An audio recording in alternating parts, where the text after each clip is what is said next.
लेकिन मैथमेटिक्स अगर आप बोरिंग लगे आपको, लेकिन मैं आपको एक एक चीज़ बताऊंगा क्योंकि मेरा मेन सब्जेक्ट ही मैथमेटिक्स है, ठीक है। तो फंक्शन पे अब हम आगे बात करते हैं। जो कंसेप्चुअल होता है ना, वो बुक्स को नहीं देखता, वो ये नहीं देखता मुझे मटेरियल कहाँ से मिला है, वो बस कंसेप्ट की चीज़ें जहाँ से भी मिले वो नोट करता है। तो फंक्शन के बारे में हम तमाम चीज़ें डिस्कस कर रहे हैं। अब हम फंक्शन की डेफिनेशन देखते हैं। डेफिनेशन, फंक्शन की बहुत ज़्यादा डेफिनेशन हैं क्योंकि फंक्शन कोई छोटी चीज़ नहीं है। फंक्शन समुंदर है, समुंदर है, समुंदर है।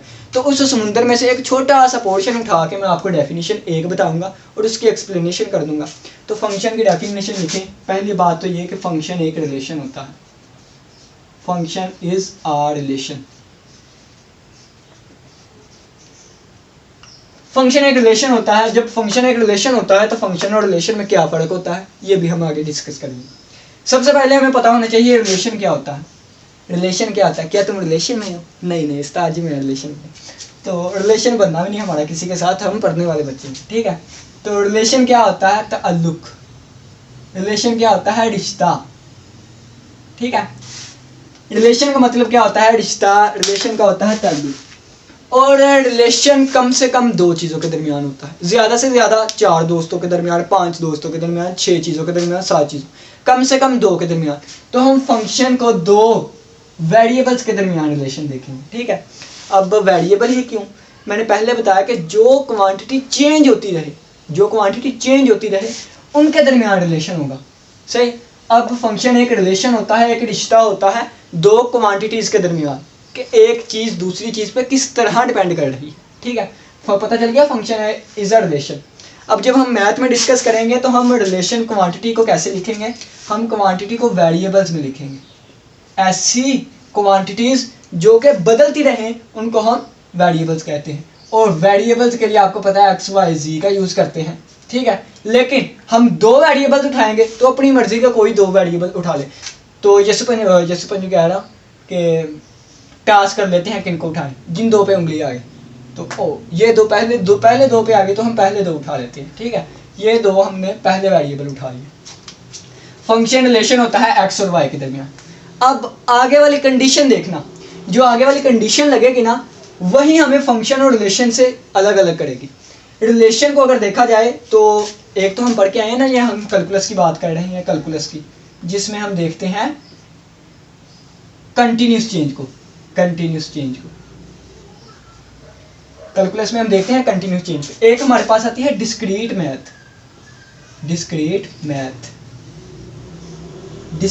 मैथ में क्या होता है कि हम डिस्क्रीट चीज़ों को देखते हैं, डिसकंटिन्यूस को भी हम डिस्कस करते हैं। वो कैसे डिस्कस करते हैं? फर्ज किया कि ऊपर कंटिन्यूस का ग्राफ ये वाला है ना, तो डिसकंटिन्यूस में ग्राफ इस तरह के होते हैं, स्कैटर डायग्राम्स होती हैं, ठीक है।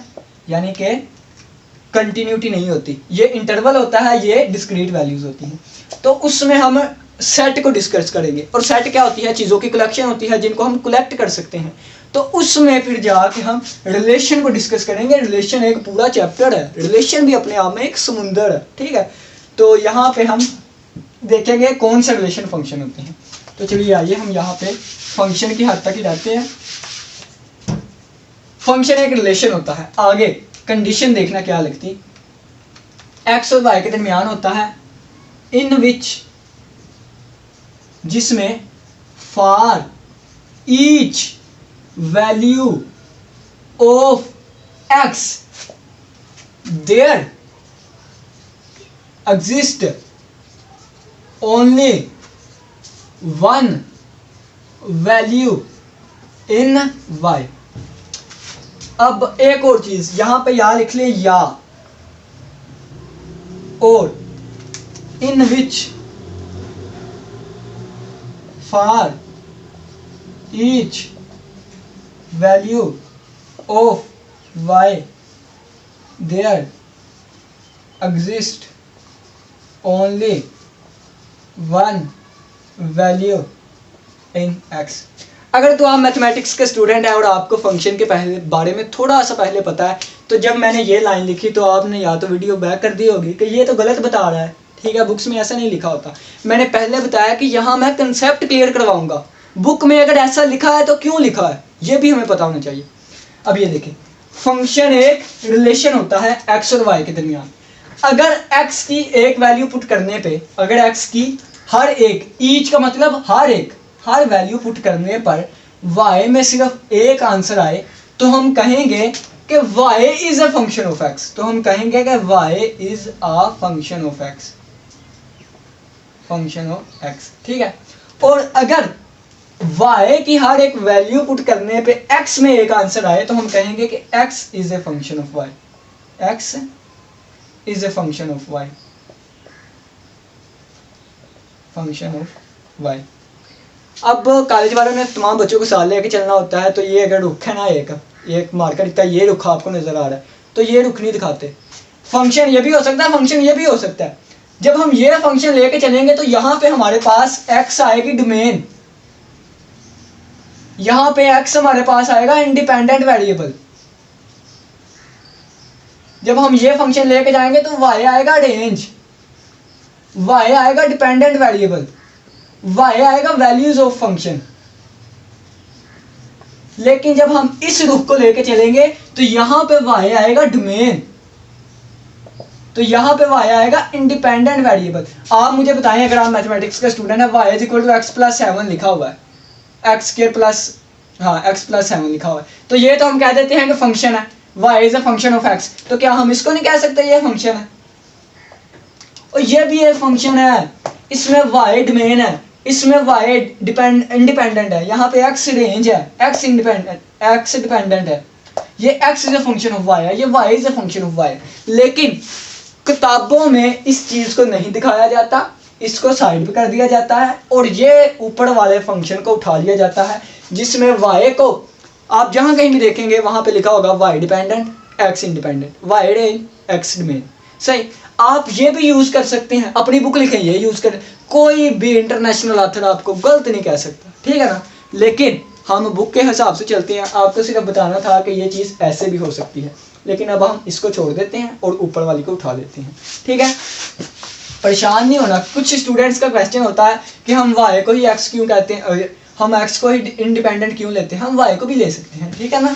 तो इस बात से परेशान नहीं होना, ये कंसेप्ट नोट कर लीजिएगा आप, बहुत ज़्यादा काम आएगा, ठीक है। अगर हम अब देखें ना, अब हमने यहाँ पे y को डिपेंडेंट कह दिया, y को हमने डिपेंडेंट कह दिया और y is a function of x कह दिया, तो हम y का आंसर हमेशा x की टर्म में लिखेंगे, ठीक है। अगर आप x का आंसर y की टर्म में लिखना चाहते हैं तो नीचे वाली जो मैंने चीज़ रेज की है उसको आप फोकस करेंगे, ठीक है। तो यहाँ पे ये देखें, अब फंक्शन एक रिलेशन होता है x और y के दरमियान। अगर हम x की हर एक वैल्यू पुट करें, y में सिर्फ एक ही आंसर आए, तो ऐसे रिलेशन को हम फंक्शन कहते हैं, और वो फंक्शन क्या होगा, y is a function of x, ठीक है। अब मजे की बात ये कि अगर y की power, y is equal to x plus 7 है, y square is equal to x square plus 2x plus 3 है, सही, y cube is equal to 9x plus 4 है, और y की power 4 is equal to 7x plus 2 है। अब ये देखें, अब कंसेप्चुअल बच्चों के लिए ये चीज़ है, तो बाकी जो स्टूडेंट्स हैं वो ज़रा थोड़ी उनको कम समझ आएगी। अगर y की पावर 1 है तो इसका मतलब है कि x की आप कोई भी वैल्यू पुट करें, आंसर एक वैल्यू ही आएगी y की पावर 2 है तो इसका मतलब है कि आप x की कोई भी वैल्यू पुट करें तो y की पावर 2 है, इसका मतलब कि y में 2 आंसर एग्जिस्ट करेंगे। y की पावर 3 है तो x की कोई भी वैल्यू आप एक पुट करें, 2 पुट करें, 3, y के आंसर 3 आएंगे, सही। अब y की पावर 4 है तो x की जितनी भी वैल्यूज पुट करें y में आंसर 4 आएंगे, सही। ये हमें एक रोल बताता है। लेकिन आगे भी सुनिए, अगर x की एक वैल्यू पुट करें तो y में एक ही आंसर आए तो हम इसको क्या कहते हैं, ये फंक्शन है। x की एक वैल्यू पुट करें, y में एक ही आंसर एग्जिस्ट करे तो हम क्या करेंगे, फंक्शन है। x में एक वैल्यू पुट करें, y में 2 आंसर आएंगे तो ये फंक्शन नहीं होगा, ये फंक्शन नहीं होगा। y में x की एक वैल्यू पुट करी, y में 3 आंसर आए, फंक्शन नहीं, ये भी फंक्शन नहीं। हमें y की एक पावर चाहिए, यानी कि जहाँ भी जितने भी आप फंक्शन पढ़ेंगे उसमें y की पावर 1 है। अब कुछ स्टूडेंट्स का क्वेश्चन आता है, वो कहते हैं कि ये चीज़ भी हमारे पास फंक्शन होती है। कुछ कहते हैं कि जो ओड पावर होती है ना वो भी फंक्शन होती है। वो अगर ओड पावर फंक्शन होगी तो क्या होगी, अगर आपको रियल नंबर में रहते हो, अगर आप रियल नंबर में डिस्कस करें ना, तो इसके 3 जवाब आएंगे। एक रियल आएगा, एक आंसर इसका रियल आएगा, 2 आंसर इसके इमेजिनरी आएंगे। सही। तो अगर आप रियल और इमेजिनरी को इकट्ठे साथ लेके चल रहे हैं तो फिर आपका ये फंक्शन नहीं होगा। लेकिन अगर आप इमेजिनरी को छोड़ दें और रियल में ही रहे तो फिर आपका ये फंक्शन होगा। सही है। इस बात पे ज़रा गौर करिएगा, खुद से आपको समझ आएगी। ठीक है। अगर समझ ना आए कमेंट सेक्शन में क्वेश्चन पूछ लीजिएगा। अगर रियल नंबर में रहते हैं तो ये फंक्शन है, अगर रियल नंबर में नहीं रहते, कम्प्लेक्स में चले जाते हैं तो ये फंक्शन नहीं होगा। सही। अब हम बात करते हैं, ये जो हमने 4 चीज़ें लिखी, 4 लिखे। रिलेशन ये भी है, इसको तो मिटा देते हैं ना थोड़ा। रिलेशन ये भी है, ये भी है, ये भी है। रिलेशन एक्स और वाई में रिश्ता ये भी है, एक्स और वाई में रिश्ता ये भी है, एक्स और वाई में रिश्ता यही। लेकिन ये फंक्शन है, ये फंक्शन नहीं है, ये भी फंक्शन नहीं है। क्यों फंक्शन नहीं है? क्योंकि यहाँ एक्स की एक वैल्यू पुट करें, वाई में एक आंसर आएगा। एक्स में ये फंक्शन है, एक्स में एक वैल्यू पुट की, वाई में मोर देन 1 आंसर आए, 2 आंसर आए, तो ये फंक्शन नहीं होगा। रिलेशन है लेकिन फंक्शन। एक्स की एक वैल्यू पुट की, वाई में एक से ज़्यादा आंसर आए, तो ये भी हमारे पास फंक्शन नहीं होगा। अब कैसे 2 आंसर आते हैं, कैसे 3 आंसर आते हैं, वो अब हम डिस्कस करते हैं। मिसाल के तौर पे एक छोटी सी एग्जांपल ले लेते हैं ताकि आप लोगों को अच्छे से समझ आए। लेक्चर लेंथी हो रहा है, उसको भी हम डिस्कस करेंगे। मिसाल के तौर पे हमने लिया y is equal to x plus 7 और y square is equal to x। ठीक है। x की हमने वैल्यू उठा ली 16। रिलेशन ये भी है, रिलेशन ये भी है। अब हम चेक करेंगे कि क्या ये फंक्शन है कि नहीं, क्या ये फंक्शन है कि नहीं। x की वैल्यू 16 उठा ली तो y is equal to x की जगह हमने 16 पुट किया, 16 प्लस 7 तो 23। सही। x की एक वैल्यू पुट की, y में सिर्फ एक आंसर आया, तो हम इसको ऐसे लिखते हैं ऑर्डर पेयर। x की वैल्यू के लिए y का आंसर यानी कि 16 के लिए 23 आया। सही। अब हम यहाँ पे डिस्कस करते हैं। अब हम यहाँ पे भी x की एक वैल्यू 16 पुट की, तो ये फंक्शन भी है, ये फंक्शन भी है। क्यों फंक्शन है? x की एक वैल्यू के लिए y का एक आंसर है। लेकिन जब हम यहाँ पुट करते हैं तो x square is equal to 16, तो दोनों तरफ हमने स्क्वायर रूट लिया, तो ये साथ प्लस माइनस आ गया, तो y की वैल्यू आई प्लस माइनस 4। अब देखिए x की एक वैल्यू 16 पुट की, y में 2 वैल्यूज आई, एक +4 एक -4, तो अब ये फंक्शन नहीं होगा। अब ये फंक्शन नहीं होगा। ये रिलेशन तो है लेकिन फंक्शन नहीं है। फंक्शन क्यों नहीं है? फंक्शन क्यों नहीं है? x की एक वैल्यू के लिए y में 2 आंसर आए हैं, इसलिए ये फंक्शन नहीं है। ठीक है ना। तो लेक्चर लेंथी हो रहा है, मैं देख लेता हूँ video duration. Video duration lengthy हो गई है तो हम इसको जल्दी जल्दी कवर अप करते हैं। तो ये उम्मीद है कि आपको समझ आ गई होगी। और इसके अलावा ये कि फंक्शन ग्राफिकली अगर हमने देखनी हो कोई चीज़ के फंक्शन है कि नहीं, फ़र्ज़ किया कि ये मुख्तलिफ मैंने ग्राफ ड्रा किए हैं, अगर हमने इसको देखना हो कि ये फंक्शन है कि नहीं, ठीक है, तो आप क्या करें कि किसी एक जगह पे आप वर्टिकल लाइन ड्रा करें। तो ये एक पॉइंट पे टच की, ये फंक्शन है। ठीक है। अगर हम इसको देखें तो एक पॉइंट पे टच की, ये भी फंक्शन है। अब इसको देखें तो ये भी एक पॉइंट पे टच की, एक पॉइंट पे नहीं, लेकिन जहाँ अगर यहाँ पे हम ड्रा करते हैं तो ये मोर देन 1 पे, तो ये फंक्शन नहीं है। सही। अगर हम ये वाला ग्राफ ले लें तो यहाँ पे भी अगर हम वर्टिकल लाइन ड्रा करें तो ये 2 पॉइंट्स पे टच कर गई, इसका मतलब ये भी फंक्शन नहीं है। रिलेशन ये भी है, ये भी है, ये भी है, ये भी है, लेकिन फंक्शन ये है, ये नहीं है। एक से ज़्यादा पॉइंट पे टच कर दिए अगर, तो ये हमारे पास है। अगर फ़र्ज़ किया कि एक ग्राफ और हम ड्रा करें तो 1 2 3 4 पॉइंट पे टच कर गया, ये फंक्शन नहीं है। ठीक है। तो अब हम फंक्शन की नोटेशन देखते हैं जल्दी जल्दी और इसको कवर अप करते हैं। वीडियो की नोटेशन लेंथी हो गई है, मोबाइल की मेमोरी को भी देखना है।